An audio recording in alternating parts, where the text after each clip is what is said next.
Sejam todos muito bem-vindos. Que as nossas primeiras palavras aqui possam ser de agradecimento a todos vocês que acompanham nossas reuniões públicas virtuais pelo nosso canal.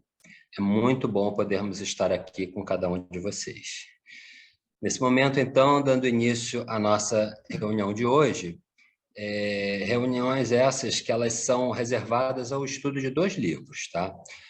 O Livro dos Espíritos e o Evangelho segundo o Espiritismo. Hoje, né, como esses estudos são feitos alternadamente, o estudo de hoje será do Livro dos Espíritos, com o tema que é o seguinte: pactos, poder oculto, talismãs, feiticeiros, bênçãos e maldições. Tá? Nós acompanharemos, então, as reflexões da nossa irmã do Ideal Espírita, Tânia Wilson. Tânia é integrante do Centro Espírita Caridade e União, localizado no município de Três Rios, no Rio de Janeiro. E nesse momento, então, passamos a palavra à Tânia, para que ela possa dar suas saudações iniciais. Tânia. Queridos amigos, queridas amigas, é uma alegria sempre renovada estarmos juntos para aprender e refletir um pouquinho mais sobre a nossa amada doutrina. E nesse sentido, que Jesus nos abençoe.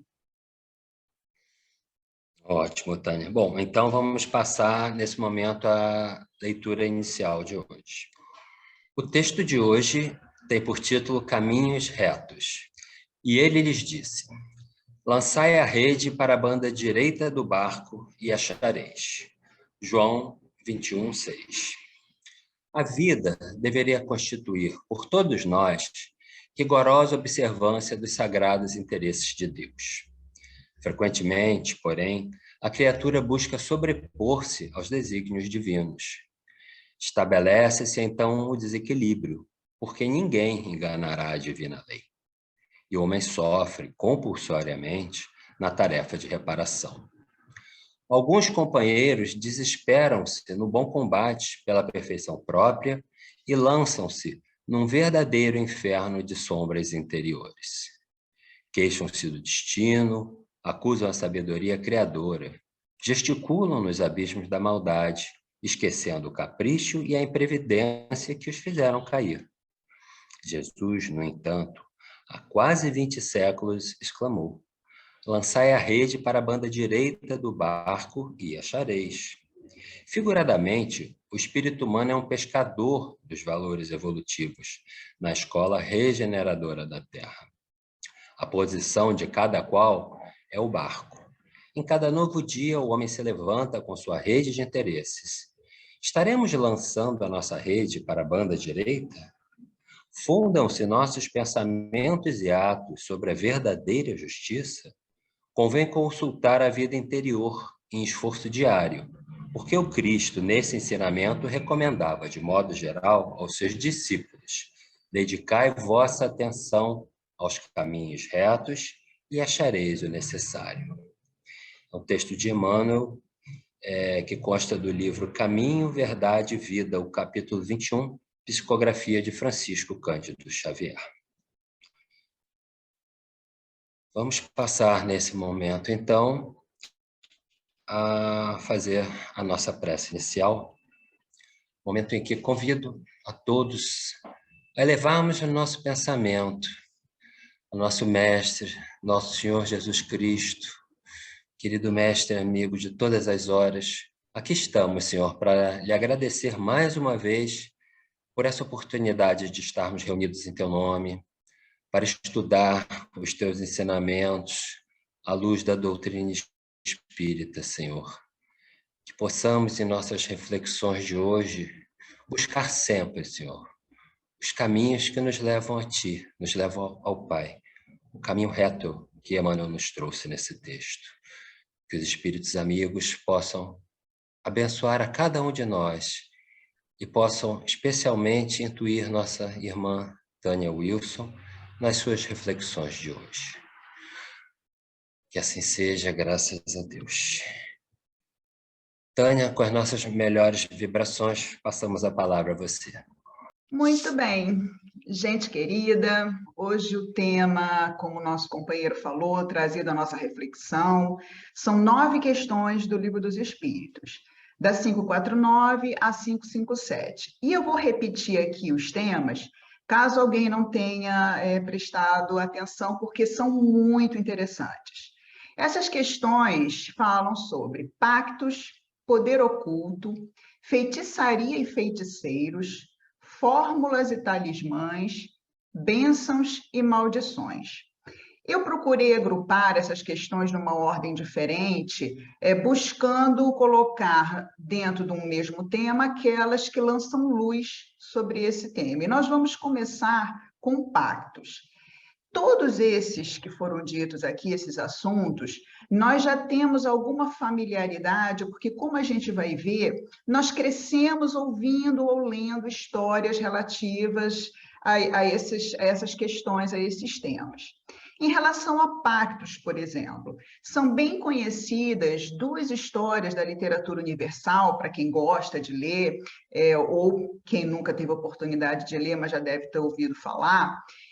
2 histórias que tratam dessa questão do pacto com o diabo, em função de alguma coisa, de algum interesse, algum benefício que as pessoas, os personagens, fizeram e aí acabaram fazendo um vínculo, uma aliança com esse ser, que é um ser mitológico, um ser ancestral presente em várias culturas. A primeira história é Fausto, de Goethe, e a segunda, Retrato de Dorian Gray, do Oscar Wilde. Esse segundo, inclusive, foi feito um filme. Fausto, eu não sei se chegaram a fazer uma filmagem, mas o Retrato de Dorian Gray, com certeza. E deve estar disponível em alguma plataforma para que vocês possam assistir. Eu tive a oportunidade de ler as 2 histórias, elas são muito interessantes, e o fato é que elas retratam algo presente na cultura da humanidade inteira. Mas vamos ver, em primeiro lugar, o conceito de pacto e o conceito de diabo. Quando a gente vai no dicionário buscar a definição de pacto, está lá assim, que um pacto é um ajuste, um contrato, uma convenção entre 2 ou mais pessoas, um acordo formal ou informal, que a gente chama também de acordo tácito. Não é necessário, nesse acordo informal, que haja uma formulação, uma burocracia, assinaturas ou nada muito formalizado. E a gente vai ver como que essa ideia é importante para o desenvolvimento do nosso tema. E diabo?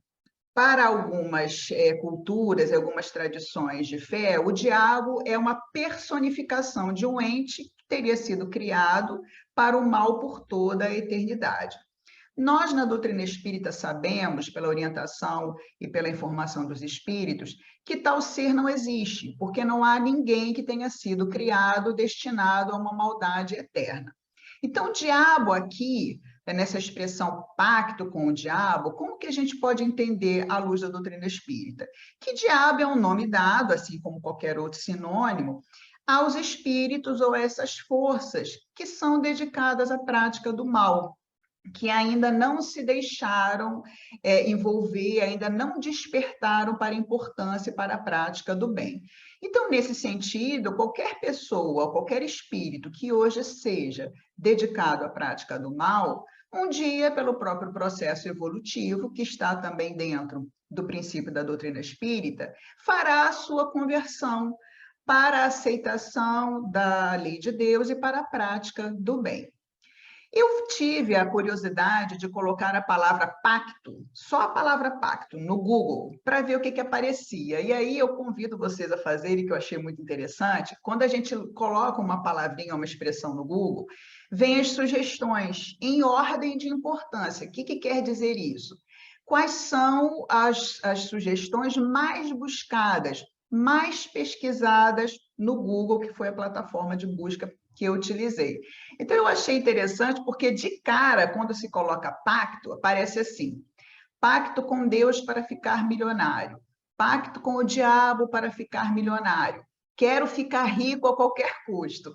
E eu achei curiosíssimo, porque isso indica que, nesse momento em que nós estamos conversando sobre esse assunto, várias pessoas, tanto na língua portuguesa quanto possivelmente qualquer outro idioma, estão fazendo pesquisas no Google sobre esse tipo de pacto com forças tanto do mal, mas a gente vê aqui que também existe um pacto aí com Deus, que eu não cheguei a clicar para ver como é que é, porque o meu interesse era só ver o que aparecia.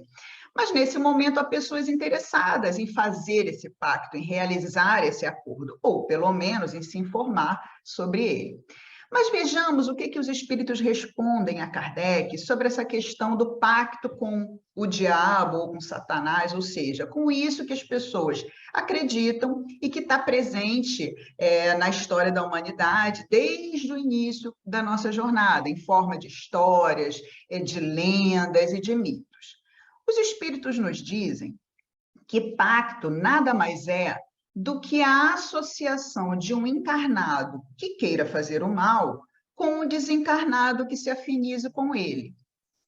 O pacto com o diabo, então, seria uma alegoria, um simbolismo que expressa essa situação, na qual uma pessoa, por amor aos bens materiais ou por qualquer outro interesse em poder, em paixão, chama a si espíritos que o auxiliem naquilo que ele pretende. Do momento que ele chama a si esses espíritos para o auxiliarem, ele acaba se submetendo a essa influência. Mas percebam que os espíritos nos dizem que essa influência e esse vínculo, ele não é eterno. E que o indivíduo que chama a si essas forças do mal, que o secundam, ele pode, no momento que ele quiser, sair dessa vinculação, sair dessa relação, mudando a sua intenção. Ora, se ele tinha a intenção de fazer o mal e chama a si forças que se afinizam com ele nesse intento, do momento em que ele resolve fazer o bem, ele vai atrair espíritos que afinizem com ele nesse objetivo de fazer um bem. Então, pacto com o diabo, da forma clássica que a gente costuma entender nas histórias, os espíritos nos explicam que não existe, primeiro porque não existe esse ser destinado à maldade eterna, e não há nenhuma vinculação igualmente que seja para sempre dentro de um objetivo, seja ele de maldade, seja ele de se querer alguma coisa. Eu trouxe também uma questão, um item, uma questão que está no item 278 do Livro dos Médiuns, em que Kardec pergunta assim: há inconveniente em evocar maus espíritos? Vou repetir. Há inconveniente em evocar maus espíritos? É respondido a Kardec no item que sim, se for para pedir um favor, porque a gente cria uma relação de dependência com esses maus espíritos. A gente viu que nas questões do Livro dos Espíritos, eles nos dizem que essa dependência ela não vai ser para sempre, mas de qualquer maneira a gente acaba criando aí um laço que pode dificultar a nossa vida. Então é complicado, é sempre um risco a gente chamar para nos ajudar em intentos que não sejam dentro do que a lei de Deus, a lei de amor, nos preconiza. E aí reparem que essa questão presente nas histórias, na literatura, há um fundo de verdade nisso. Só que as características colocadas não são as mesmas características esclarecidas aqui na doutrina espírita. E aqui, muito importante naquele conceito, eu falei que eu ia lembrar disso durante a explicação, que fala lá de um acordo tácito, de um acordo informal. E vejam que bacana essa ideia quando a gente pensa nessas relações de afinidade e de sintonia com espíritos que a gente não vê, porque a gente não precisa formalizar um pedido quando a gente tem um objetivo dentro do mal, ou um objetivo qualquer, a gente não precisa formalizar nem evocar nenhum espírito.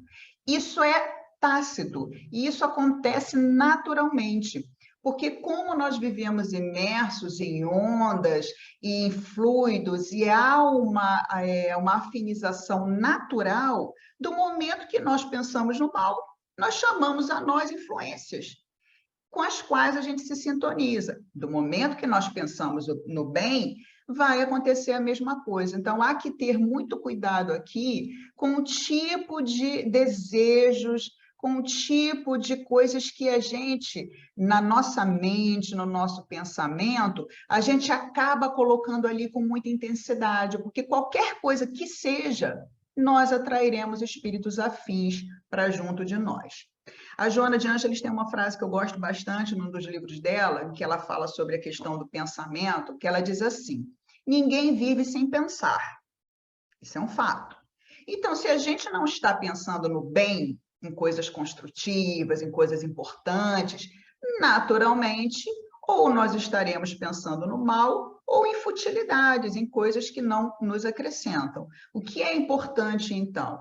Nós fazermos aquilo que Jesus nos recomendou e que fala um pouco a mensagem inicial também, saber para que lado a gente está jogando a nossa rede, no sentido de nós vigiarmos o conteúdo do nosso pensamento. Muito bem.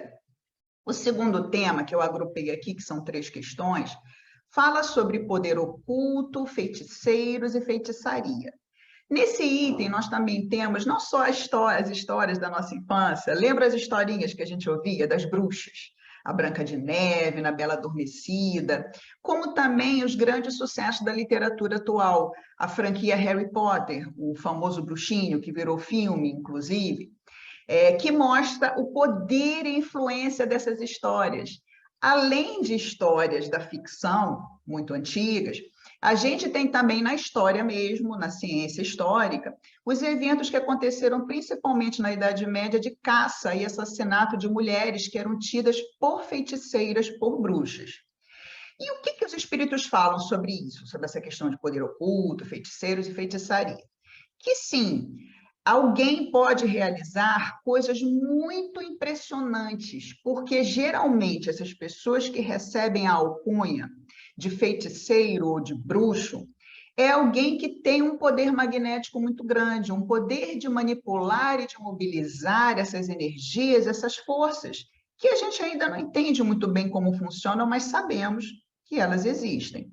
E os espíritos dizem que esses feiticeiros, essas pessoas, além do poder magnético, elas podem ter esse poder voltado para a cura e também serem dotadas de dons mediúnicos ou anímicos, como a dupla vista, que é a capacidade de ver aquilo que não está no local, no momento presente, e então fazer adivinhações ou falar alguma coisa quanto ao futuro.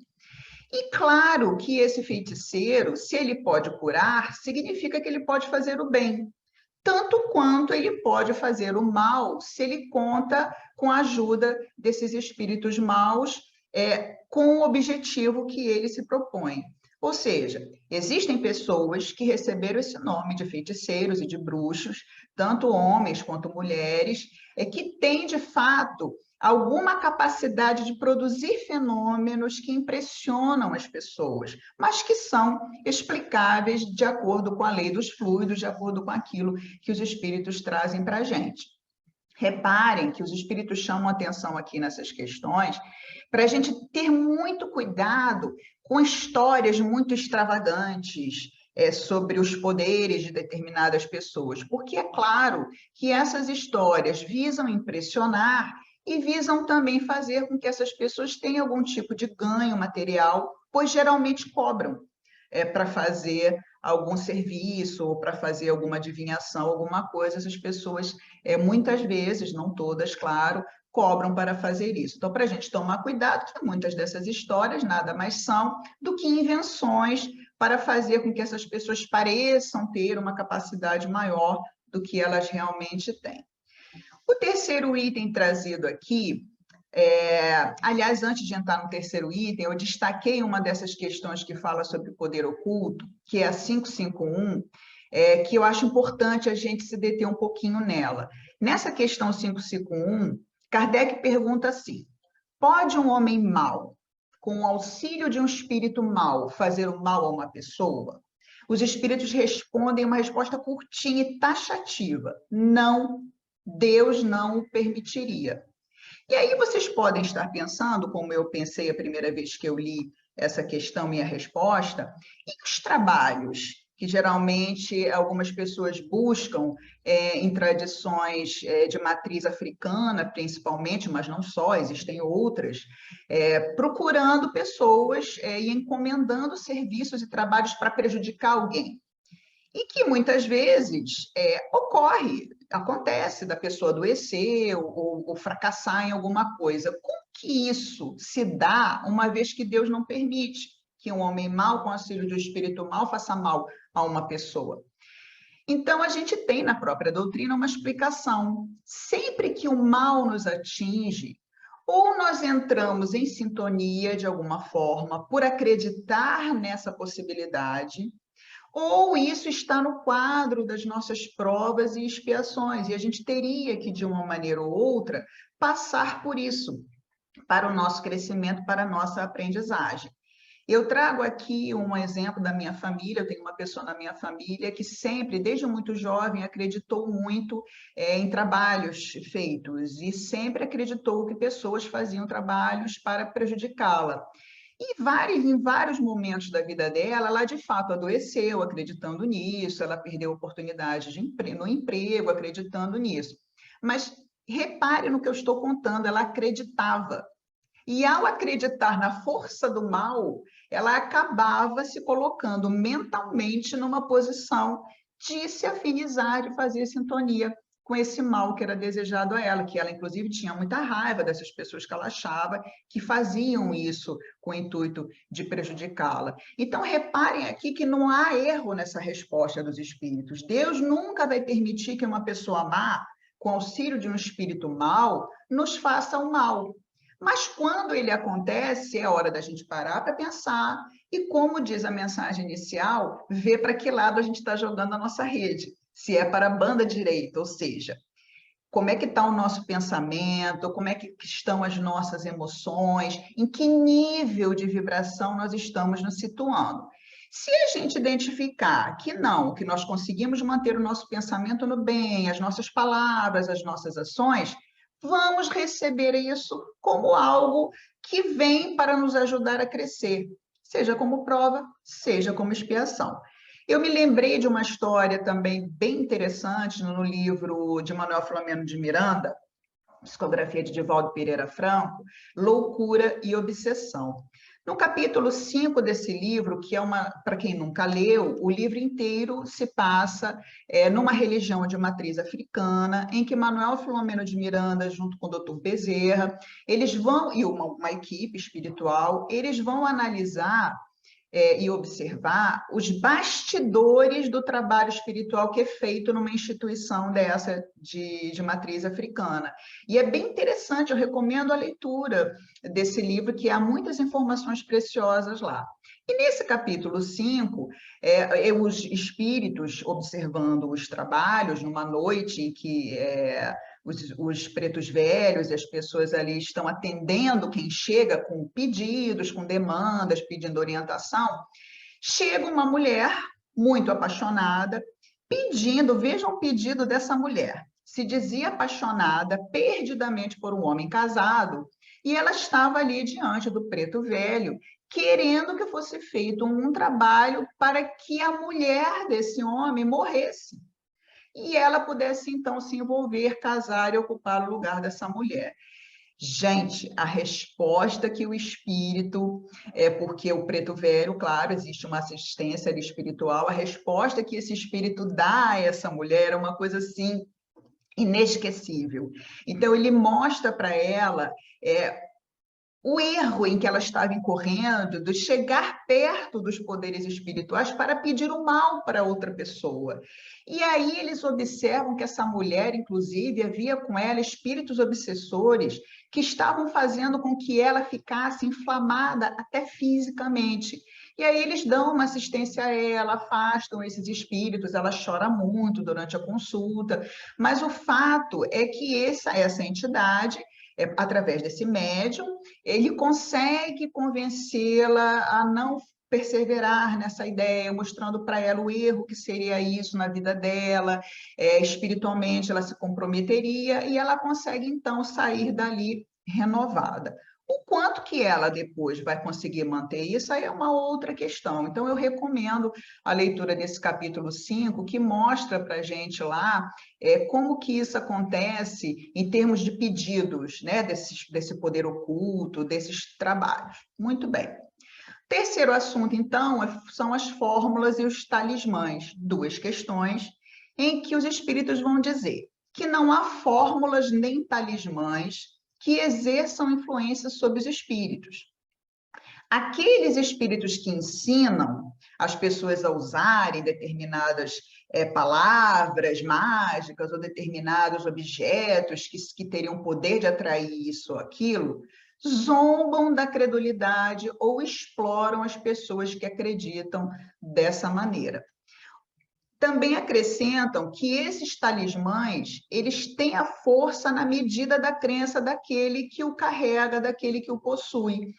Há pessoas católicas, amigas minhas, por exemplo, que usam um escapulário, que eu acho bem bonitinho, bem interessante, né? Um colarzinho que tem ali um quadradinho com alguma coisa dentro, não me recordo exatamente o quê, mas essas amigas me disseram que se sentem protegidas usando isso, esse escapulário, que seria para proteção, no caso dessa amiga em particular que me falou. Mas percebam aqui que esse escapulário, assim como um patuá, ou uma figa, ou qualquer outro objeto que a pessoa carregue, aquele que o carrega coloca uma força naquilo, ou seja, acredita que aquilo que tem esse poder. E nisso é que consiste o poder, é no pensamento, e não no objeto em si. Um objeto é apenas um objeto. Eu me lembrei de um amigo espírita que ele carrega na carteira dele uma foto, uma miniatura da foto do Dr. Bezerra de Menezes. Então, percebam que mesmo dentro das nossas fileiras, há pessoas que acreditam e que conferem um sentido de proteção a uma foto, alguma coisa que carregam. Tem alguma coisa de errado nisso? Não. Se aquilo ajuda de alguma maneira a pessoa a ficar mais serena, menos ansiosa, ok dela utilizar isso. Mas o fato é que os espíritos nos respondem que isso é uma espécie de atavismo religioso, que vem, é muito antiga, essas crenças são muito antigas, e as pessoas têm dificuldade em se desligar disso. O quarto assunto, então, que é a última questão, a 557, fala sobre bênçãos e maldições. Então, qual é o poder daquele que abençoa, qual é o poder daquele que amaldiçoa? O importante a gente saber aqui é que nem a bênção nem a maldição podem desviar a justiça divina. Então, ninguém que dê uma bênção ou que diga, principalmente, a maldição, que é desejar o mal para outra pessoa, isso não tem o poder de desviar a justiça divina. Mais uma vez aqui, o importante é a forma como aquele que é abençoado ou amaldiçoado vai se situar, se ele sintoniza ou não, se ele acredita ou não, e nisso que consiste, muitas vezes, algum efeito, alguma implicação. Muito bem. Esse é o resuminho do que foi colocado nessas questões. São 9 questões. Eu recomendo também que os companheiros e companheiras que nos assistem voltem lá para refletir com mais calma. E agora vem o finalzinho que eu gosto sempre de fazer, que é o nosso e agora José e agora Maria. O que isso tem a ver com a gente? O que é importante nós guardarmos disso tudo que nós observamos aqui do ensinamento dos Espíritos? Primeiro, que todos nós temos poderes na mobilização de energias que nós desconhecemos ainda esse poder e a forma como essas energias atuam. Que a vida é feita de escolhas e consequências. Então, no momento que nós escolhemos o lado do bem, do amor, da luz e do alinhamento com a lei de Deus, nesse momento, claro, nós vamos produzir efeitos para nós e à nossa volta que estarão dentro disso tudo, dentro desse lado, como disse a mensagem inicial, da observância da lei de Deus, e isso nos trará consequências boas.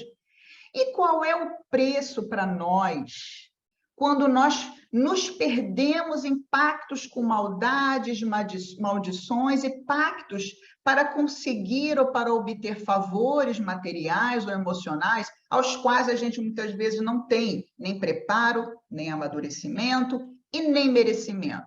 Aqui eu trago algumas mensagens, algumas informações importantes para a gente entender qual o preço. Jesus, em Marcos, capítulo 8, versículo 36, nos faz a seguinte pergunta: pois, que adianta ao homem ganhar o mundo inteiro e perder a sua alma? Vou repetir. De que adianta ao homem ganhar o mundo inteiro e perder a sua alma? Essa pergunta ecoa para nós, no nosso íntimo até hoje. Nós somos espíritos imortais. Nós temos que fazer escolhas e nos atermos àquilo que tem o selo da imortalidade. E não nos perdermos naquilo que é mundano, que vai ficar. Nós sabemos que aperfeiçoamento individual é a única vitória, que ela não se altera, é a única vitória e conquista que nós levaremos conosco. Tudo mais vai ficar aqui na Terra. Então, lembremos-nos sempre, diante daquilo que nós desejamos, diante daquilo que nós queremos, o que de fato nós estamos querendo para nós enquanto espíritos imortais, se aquilo que nós estamos desejando tanto tem esse alinhamento com a nossa condição de espíritos. Emmanuel, no livro Fonte Viva, na mensagem 110, intitulada Vigiemos e Oremos, ele nos diz assim: mais vale chorar sobre os aguilhões da resistência do que sorrir sob os narcóticos da queda.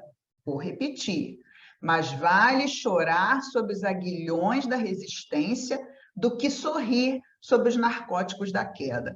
Então, retomando o caso do livro Loucura e Obsessão, daquela moça em desespero, em desconcerto emocional, apaixonada por um homem casado. Vejam que isso pode acontecer com qualquer um. Qualquer um de nós pode se sentir atraído por uma pessoa que está comprometida. E aqui cabe não julgar, porque nós somos seres humanos, a gente vem de séculos de vidas passadas em que nós praticamos muitos erros. E isso pode acontecer. O que nos cabe nesse momento dentro daquilo que nós conhecemos do Evangelho e da ética espírita? Resistência, que é o que Emmanuel nos coloca aqui. Nos afastarmos, sublimarmos esse sentimento, arrumarmos um jeito de voltar essa energia para uma pessoa que não seja comprometida, porque é melhor que a gente chore e sofra na resistência do que nós sorrirmos na queda, que nos custará em sofrimento para as nossas próximas vidas ou até mesmo nessa vida. E caminhando aqui para uma conclusão, eu queria também lembrar que existe o pacto do bem. Reparem que a palavra pacto, ela lá no dicionário, ela não está nem um pacto para o mal, nem um pacto para o bem. Pacto, é um acordo que se faz, é um contrato, é uma aliança. E nesse sentido, eu me dei conta que a palavra testamento é um termo derivado de aliança. E aliança é pacto em grego. Então, quando a gente fala Antigo Testamento, Novo Testamento, a gente está falando de um pacto com Deus, visto por uma ótica mosaica e visto pela ótica que Jesus nos apresenta. E esse pacto, essa aliança com Deus, é o pacto ou a aliança que todos nós devemos buscar. E o que significa nós fazermos esse pacto do bem, essa aliança que aqui somos convocados, principalmente pelo Novo Testamento, que é a nossa base ética? No livro Fonte Viva, também, na questão 176, a mensagem intitulada Lição Viva, diz assim pela fala de Emmanuel: sim, efetivamente é indispensável romper com as alianças da queda e assinar o pacto da redenção, da renovação, da regeneração moral. Então, reparem que todos estamos aqui sendo convidados, não só pelos espíritos que explicam para nós um pouco desses temas, que são temas aí impactantes, interessantes, temas que nos mobilizam muitas vezes, intelectualmente, emocionalmente. Nós estamos sendo convidados aqui a fazer esse pacto, esse acordo, essa aliança, que seja um pacto para a nossa redenção, para a nossa renovação espiritual. Que a cada dia nós saibamos aproveitar as oportunidades que chegam, nós saibamos mobilizar as nossas energias pessoais através do nosso pensamento, da nossa palavra, das nossas atitudes, para nos transformarmos nesse exemplo de regeneração, de redenção, e para nós sermos também instrumentos desse bem que é materializada aí no que a gente chama de bênção. Eu, há um tempo atrás, eu fiz aqui, até no Lar de Teresa, se não me engano, um tema que eu falei um pouquinho sobre isso, da importância da bênção. O que é abençoar? É o que nós devemos fazer todo dia dentro desse pacto do bem e da redenção. É olhar para as pessoas, para qualquer ser senciente, e desejar às pessoas, ao mundo e aos seres todo o bem possível, todo o bem ilimitado. E é isso que eu desejo aqui nesse finalzinho para todos os que nos assistem e nos assistirão. Bênçãos de paz, de alegria, de saúde e do bem ilimitado. Que todos nós sejamos muito, muito felizes, que esse é um destino comum a todos nós. E que Jesus nos abençoe. Muito bom, Tânia Wilson, muito bom. Nós queremos te agradecer, né, inicialmente pela sua disponibilidade, pela sua generosidade em atender ao nosso convite, né, como você sempre faz, né, e depois por nos brindar com uma apresentação, com uma exposição tão oportuna, tão esclarecedora, tão rica de informações, né? Muito obrigado mesmo. Bom, e nós queremos agradecer também nesse momento a todos vocês, né, que nos honraram com a sua atenção, com a sua presença aqui. Queremos aproveitar para convidar para a próxima segunda-feira, também às 19 horas, onde nós teremos o estudo do Evangelho segundo o Espiritismo, tá? Com o tema da prece pelos mortos e pelos espíritos sofredores. Ok? Vamos agora, então, para a nossa prece de encerramento, né, onde novamente convido a todos que possamos juntos elevar nosso pensamento a nosso querido Mestre, nosso Senhor Jesus Cristo, para agradecer, Senhor, mais uma vez a oportunidade de estarmos aqui ouvindo tantos esclarecimentos à luz da doutrina espírita que tanto nos orienta e nos consola, Senhor. Gratidão. E que possamos, como nos trouxe Tânia Wilson, que possamos vigiar nossos pensamentos, Senhor, tendo a humildade de refletirmos que somos, sim, ainda imperfeitos, ainda portadores de fraquezas, e que precisamos estar atentos às escolhas que fazemos, e que tenhamos, Senhor, sabedoria ao fazer essas escolhas, para fazer escolhas que nos mantenham no lado certo do barco, que nos mantenham no caminho reto, Senhor. E que, acima de tudo, cada um de nós consiga encontrar dentro de si mesmo a força e a coragem necessárias a implementarmos as mudanças que nos possam levar nesse caminho, Senhor. Que tenhamos força e coragem para isso e que possamos seguir, Senhor, trabalhando no bem, trabalhando no amor, ao lado de tantos espíritos amigos. Agradecemos, Senhor, mais uma vez a oportunidade e que a Tua luz e o Teu amor possam ser o leme a nos guiar por esse caminho reto na direção de Deus, nosso Pai. Que assim seja, graças a Deus. Bom, com essa prece de encerramento, nós encerramos a nossa reunião de hoje, desejando a todos muita paz.